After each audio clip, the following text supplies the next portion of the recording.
जब गुरुदेव श्री स्वाध्याय मंदिर में आए और स्वाध्याय मंदिर का उद्घाटन हो रहा था, उस समय हमको लग रहा होगा कि गुरुदेव श्री बड़े प्रसन्न होंगे। ऐसा लग रहा होगा कि गुरुदेव श्री खुश हो गए होंगे कि देखो मेरे लिए जोरदार बिल्डिंग बन गई, हाल बन गया, अब मैं आराम से रहूंगा निश्चिंत जिंदगी भर। ये नहीं था। गुरुदेव श्री का चेहरा सबसे ज्यादा उदास और नीचा मुख।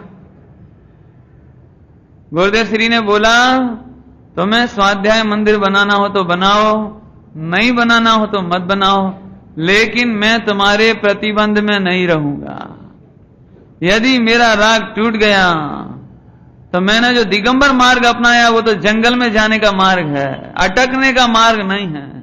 तुम ये सोचो कि स्वाध्याय मंदिर बन गया तो मैं जिंदगी भर यहां रहूंगा आपकी व्यवस्था में, मैं प्रवचन करूंगा कि नहीं करूंगा, मेरा कोई प्रतिबंध नहीं रहेगा। कब कहिए मत, स्वाध्याय मंदिर बनने के खात मुहूर्त के समय।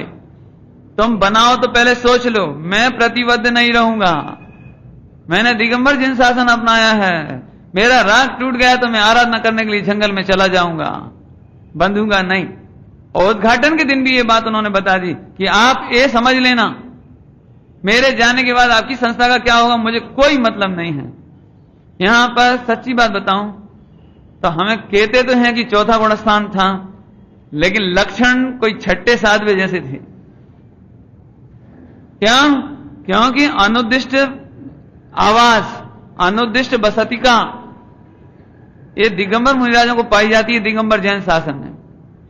पूज्य गुरुदेव श्री साधु पद छोड़कर आए थे तो उनके संस्कार में ये बात तो थी कि अनुद्दिष्ट होना चाहिए।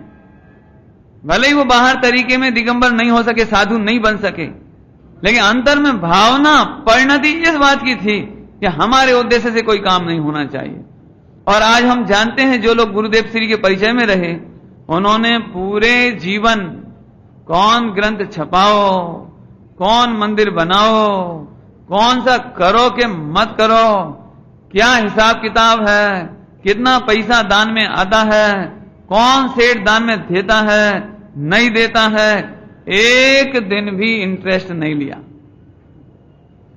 ये पद्धति, हालांकि ये बाद में बताऊंगा, ये तो अनुद्दिष्ट की चर्चा है इसलिए बताइए। अभी गुरुदेव श्री को तो इतना भाव आता था, अरे ये समय सार तो सबके हाथों में होना चाहिए। हमारे पास एक ग्रंथ है, इतने लोग खाली हाथ बैठे हैं, तुम्हें छूने का अवसर कब मिलेगा, तुम्हें आंखों से अमृत पीने का अवसर कब मिलेगा। इतना बोल के छुट्टी। राम जी भाई समझ गए ये साथ छपना चाहिए, ये साथ छपना चाहिए। अब छपना चाहिए पैसा थोड़े से मुट्ठी भर लोग, पैसा कहां से आवे,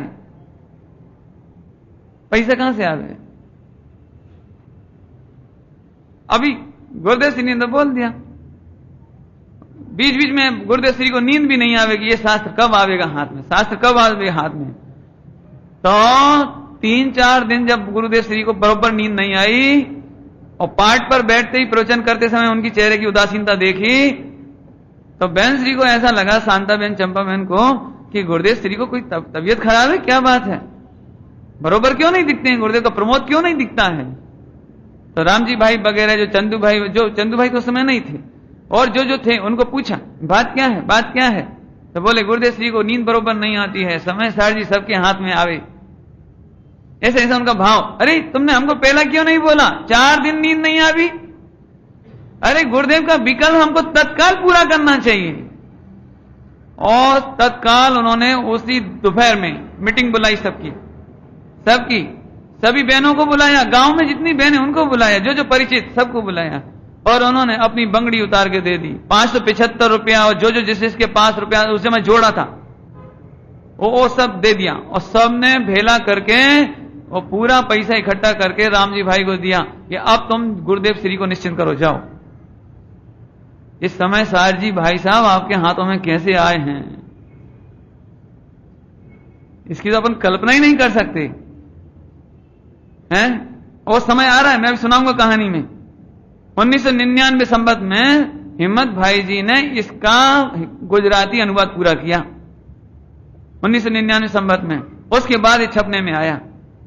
है ना। गुरुदेव श्री की भक्ति जिन शासन के प्रति, देश शास्त्र गुरु के प्रति, और बहनों की भक्ति कोई अद्भुत ही थी।